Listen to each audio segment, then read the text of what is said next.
Trent, Catherine Norris Trent standing by at Matignon. Earlier, Catherine, you're at the Élysée Palace, a busy day for you, not just for the French government. Talk to us. Bayrou, now it's official. He's the new prime minister. Tell us a little bit about the priorities facing him.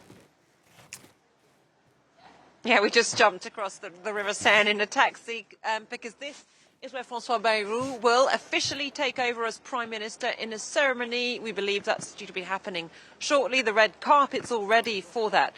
In terms of what he's got to do after he officially takes office, well, where to start really?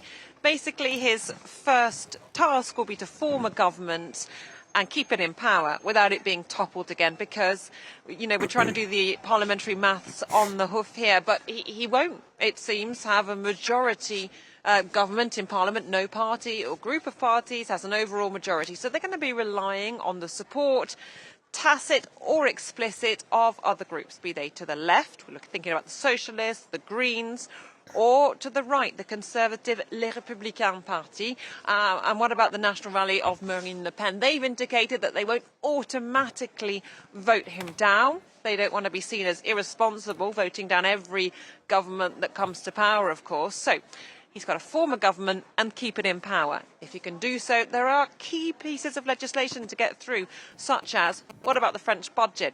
Last year's budget has been carried over to prevent a kind of government shutdown here in France.